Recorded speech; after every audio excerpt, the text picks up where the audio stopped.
yang saya tidak pernah nampak orang buat sesuatu seperti itu kepada anak saya. Saya tanya dia buat lagu mana? Dia kata bila dia sapa-sapa dia terus ambil anak saya didukung, diusap kepala anak saya. Saya tengok dia usap kepala anak saya meniti air mata. Sebab dia kata dalam dunia ni hanya saya dengan suami yang pernah usap kepala anak saya. Yang lain tidak pernah walaupun sekali. Hatta nenek dia, hatta toki dia, hatta mak saudara, anak saudara, sepupu sepapa tak pernah usap kepala anak saya. Tapi orang asing ini datang bukan sahaja pangku, bahkan mengusap, bahkan mencium daripada kepala sehingga kaki, dia kata. Bila saya dengar cerita lagu tu, saya rasa apa? Saya pun tak tahu nak buat apa. Sebab bila kita tengok budak tu, kita pun tahu. Kita pun tahu apa nama ni, ialah bila kita tengok budak berpenyakit kan tak? Bila kita tengok budak penyakit, jangan kata kita nak rapat dengan dia, apatah lagi kita nak pegang, nak usap, nak belai dia. Jauh sekali. Saya dibawa oleh informer kita ni pergi ke rumah mangsa-mangsa yang sedang didekati oleh golongan-golongan Kristian ini. Dan memang golongan-golongan Kristian yang golongan-golongan ataupun mangsa-mangsa yang cuba didekati oleh golongan Kristian ini kebanyakannya terdiri daripada orang-orang miskin. Saya pergi ke sebuah rumah. Saya minta dia tunjuk, dia bawa saya pergi ke sebuah rumah yang memang rumah tu rumah lebih kurang besar kanopi ni daripada rumah dia. Ni berapa? 20-20 kan? Rumah dia lebih kurang dalam 15-14 begitu saja. Besar dia. Makan, minum, kencing, berak, tukar baju apa semua di situ. Tandas tidak ada, jenis kecil celah-celah latar begitu saja. Dia, suami dia dan juga anak ada lebih kurang 2 orang ataupun 3 orang kalau tak silap saya. Saya kata mana tandas, dia kata ni dah tandas. Mana tempat tukar baju, ni dah tempat tukar baju. Mana bilik, ni lah bilik. Mana ruang tamu, ni lah ruang tamu. Sungguh susah. Kebetulan suami dia seorang tukang dan dia sendiri lumpuh. Dia lumpuh. Cakap pun tak apa jelas. Masa saya pergi tu dia duduk atas kursi malah tu. Dia duduk atas kursi malah, tak boleh nak bergerak. Informer saya ni bila mana sampai di rumah tu bagi salam, dia berjumpa dengan mangsa tadi ataupun dengan pesakit tadi, seorang perempuan yang umur dia lebih kurang dalam 35 tahun ke 37 38 tahun yang berada dalam keadaan lumpuh. Dia pergi terus dia peluk. Terus dia peluk, dia belai, dia gosok, dia sikat rambut, dia sapu-sapu air dan dibersihkan dan sebagainya lagi. Yang saya tengok, Masya Allah, kita pernah juga kepil bawa muslimat kita pergi situ pergi sini, tapi tak pernah tengok lagi seperti mana yang dilakukan oleh informer saya ini, yang juga sebenarnya merupakan seorang yang telah dilatih oleh misioneri ini untuk melakukan tugas-tugas khas bagi menarik perhatian orang Islam Melayu khususnya kepada Kristian. Itu dia. Jadi sebab itu bila saya tengok perkara tersebut, saya rasa Masya Allah, ini satu benda yang cukup bahaya. Tetapi dalam masa yang sama, apa yang dilakukan oleh golongan-golongan ini adalah merupakan sesuatu yang kita sendiri sebagai umat Islam kita tak mampu. Sebab itu dalam bab ziarah orang sakit di hospital contohnya, saya teringat betul-betul bila mana kita teringat hadis Nabi SAW yang Nabi Muhammad beritahu antara hak seorang Muslim kepada seorang Muslim yang lain ialah apabila dia tahu sahabatnya, saudaranya sakit, masuk hospital ke, duduk rumah ke mana ke, mesti dia melawat, ziarah. Dan ziarah itu adalah di antara tanggungjawab seorang Muslim kepada seorang Muslim yang lain. Rupa-rupanya betul. Sebab bila mana kita tidak menunaikan hak ini, saudara kita, sahabat kita, rakan kita boleh jadi murtad disebabkan kerana ini. Sebab kita dah ziarah ni. Begitu juga dengan rumah yang saya kata miskin tadi. Kebetulan saya kenal sahabat saya yang pernah jadi ketua kampung di situ. Saya telefon dia. Saya kata kenal tak si fulan bin si fulan? Dia kata kenal. Dia orang miskin tak? Dia kata betul, dia ni orang miskin. Saya kata dah mu ketua kampung buat kenapa? Dah mu tahu dah diri miskin, mu ketua kampung buat kenapa? Ada kamu bantu dia? Pernah dah nak bantu, dia kata. Kita ada hari tu sekali kita buat mesyuarat nak bantu, tapi tengah-tengah mesyuarat tu dia kata mari bulan puasa, lepas tu mari raya, lepas tu tak teringat. Ni baru teringat pula, dia kata. Bila ustaz kabur ni baru teringat pula. Saya kata kawan ni nak murtad dah. Kawan ni nak ikut Kristian dah. Dia kata saya tak tahu. Ni saya nak kabur ni. Sekarang saya mari, saya nak beritahu, saya serahkan tanggungjawab ini kepada kamu. Kamu carilah kok mana pun bantuan, carilah piti kok mana pun, buat tandas rumah dia, besarkan rumah dia, berikan segala kelengkapan pada dia. Saya datang kali yang kedua. Bila saya datang kali yang kedua tu, keluarga dia dah ramai dah, sambut kita macam wakil rakyat. Padahal kita bawa biasa je. Kita hanya buat apa yang sepatutnya dilakukan oleh siapa-siapa pun selaku seorang Muslim kepada seorang Muslim yang lain. Tapi apa yang saya nak beritahu dalam kes yang sebegini, kebanyakan puncanya adalah disebabkan kerana kita sendiri selaku umat Islam.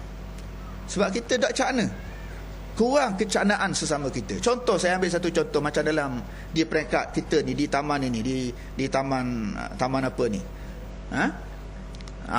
di kampung ini, taman ni lah, kita ketua kampung, ada siapa ketua kampung ataupun Tok Imam contohnya dah, sepatutnya dia kenal semua.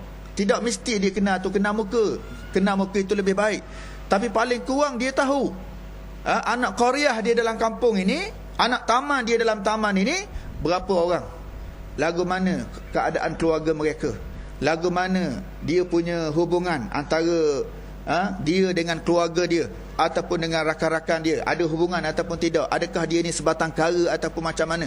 Sebab saya pernah berjiran dengan seorang yang mati dia tak ada anak beranak. Pernah saya berjiran 2 orang. Saya berjiran dengan satu keluarga yang bila mana mak dia mati, tak ada saudara mara mari ziarah, tak ada seorang mari ziarah. Dekat nak tanam baru mari seorang, tu pun duduk luar, tak mau masuk. Kata mari tengok mayat sebelum pada kami bawa ke kubur ni nak tanam. Tak apa biar. Ini runtuhnya institusi kekeluargaan. Jadi sebab itu yang pertama sekali, institusi kekeluargaan sangat penting.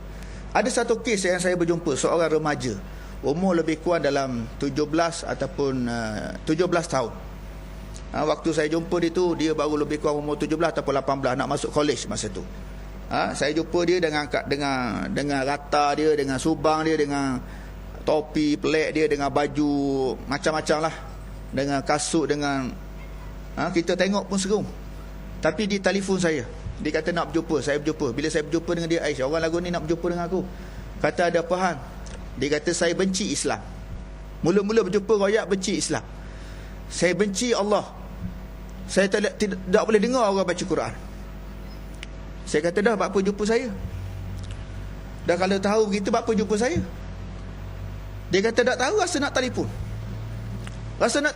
Lalu bila begitu, saya panggil dia, saya bersahabat dengan dia, saya suruh dia baca Quran. Dia kata saya tak pandai baca Quran. Saya suruh dia baca Fatihah. Dia kata tak pandai baca Fatihah, tak pernah baca. Paling akhir dia baca ketika dia berumur 11 ataupun 10 tahun.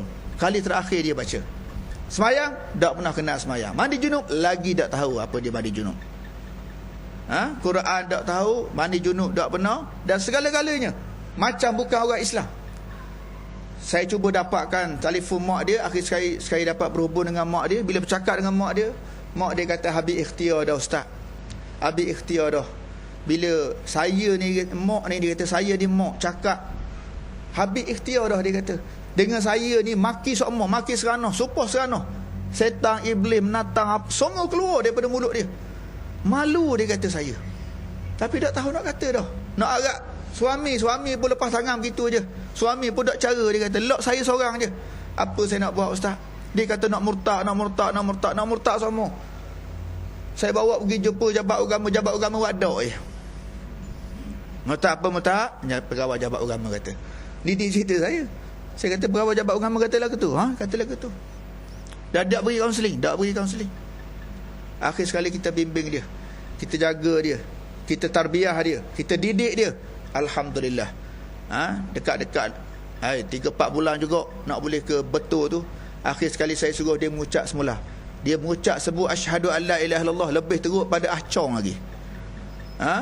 Dia mengucap asyhadu an la ilaha illallah tu lebih teruk pada ahcong, lebih teruk pada mutusami lagi.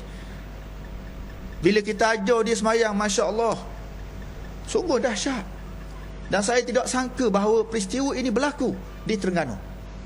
Dan diberitahu memang setiap bulan dia akan pergi ke Kuala Lumpur di gereja-gereja tertentu untuk menerima bantuan. Memang ini berlaku. Bagaimana, cuba bayangkan. Sebab saya tengok setiap kali dia mari berjumpa dengan saya, dia bawa kereta.